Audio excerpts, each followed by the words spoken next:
The latest addition to my anti-hero videos was born into a luxurious and privileged lifestyle and starts off spoilt, unscrupulous, selfish, and enjoys being the centre of attention. She goes on to be a pragmatic survivor, disregarding the patriarchal limitations placed upon her gender. She is also one of the most popular feminist fictional characters in literary and film history. Hang on to your hats and boyfriends in case she steals them. It's Gone with the Wind's Scarlett O'Hara. Scarlett is the protagonist of Margaret Mitchell's 1936 best-selling novel and 1939's blockbuster smash hit, Gone with the Wind. Scarlett's story begins shortly before the outbreak of the American Civil War in 1861. It charts Scarlett's beginnings as a privileged teenage Southern belle, beautiful, intelligent, insecure, and extremely manipulative. The Civil War ravages the United States, especially the South, claiming hundreds of thousands of lives of soldiers and civilians. Losing almost everything she holds dear, Scarlett struggles to rebuild her life and the lives of her sisters, extended family, and servants. Her exploits and actions, and her disdain of her patriarchal society's norms and limitations on women, are what sets Scarlett apart from other fictional female characters. And it is the manner in which she achieves these freedoms which marks her as both hero and anti-hero. Scarlett is one of the daughters of a rich Georgian plantation owner, and as an extremely pretty young woman, she is used to and expects attention from the local young men who constantly vie for her attention. She plays with them all, but is not interested as she harbours a secret obsession for her neighbour Ashley. There's only one problem with this. Ashley is due to be married to Scarlett's well-read and educated friend, Melanie. Shocked at hearing the news of their intended wedding, Scarlett privately confesses her love to Ashley at a gathering, but he politely rejects her. Outraged at being rebuffed for who she sees as a plainer-looking woman, Scarlett flies into full-on Scarlett mode and suddenly meets the dashing Rhett Butler. Has the war started? More on him later. Now hell-bent on revenge, Scarlett suddenly and rashly accepts a marriage proposal from Melanie's wet blanket of a brother Charles, who is a complete drip. She does this to spite Ashley, but this has absolutely no effect on him whatsoever. Her hurried marriage does not last long, however, as her soldier husband dies of pneumonia whilst on campaign. Scarlett has his son and, more importantly, inherits his estate. Now a widow living in Atlanta, polite Southern society expects Scarlett to wear black in mourning and to avoid conversations with young men. Scarlett hates this and secretly mourns the loss of her youth and not the passing of her husband and father to her young child. She makes herself busy with her sister-in-law Melanie, working at a military hospital. She is also quietly scornful of Melanie, the wife of Ashley, with whom she is still very much in love. Working at a stall at a public dance, Scarlett again meets the dashing Rhett Butler. Rhett is now extremely rich from his activities as a blockade runner, smuggling luxury goods in fast ships past the Northern Navy. He sees through Scarlett's lady-in-mourning disguise and knows that she is desperate to once again dance and flirt with other young people. He bids a small fortune to be able to lead the first dance and asks Scarlett to be his dance partner. Joyfully dancing with Rhett in her Black Widow's dress, Scarlett shocks all of the onlookers with her completely scandalous behaviour. But Scarlett simply doesn't care. Ashley briefly returns from the war, and Scarlett struggles to contain her feelings for him, believing he is only with Melanie out of a sense of duty. She is then heartbroken to hear that Ashley's wife Melanie is carrying his child. 9 months later, Atlanta is heavily under siege. The South is losing the war, and Melanie is about to give birth.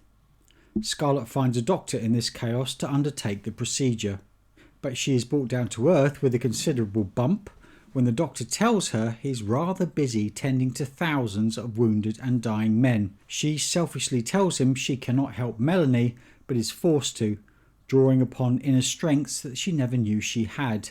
The continually dashing Rhett evacuates Scarlett and her companions from Atlanta, but then abandons them to join the struggling Southern Army. Arriving at her parents' home Tara, which has somehow avoided being burned down by the Northern Army, she discovers her dear mother dead and her father literally mad with grief. Her sisters are sick with fever, the animals are dead or taken, the slaves have all rightly left, and there is no food. She swears that she will never again be hungry and one day will be rich again. And this is where the selfish, spoilt, single-minded and deceptive Scarlett begins to show her strengths. She is mostly an unpleasant woman, self-centered and uncaring for the plight of others. But it is these qualities and a tenacious drive to reclaim her luxurious former lifestyle that enable her to carry on despite the overwhelming odds facing her. Would other women of her background be able to cope with such insurmountable odds, especially when they've been socialized to be meek, docile and overly reliant on men? Perhaps not. As we've seen from Scarlett, she doesn't care for any of that nonsense and possesses sometimes masculine and unwomanly qualities for her day. Qualities that get the job done. When a solitary northern soldier enters her house, obviously intent on no good, Scarlett simply shoots him through the head, killing him instantly.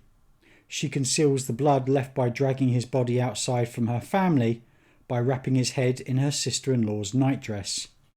Once again, we must wonder if any of the other women living with her would have been so very capable in such difficult circumstances.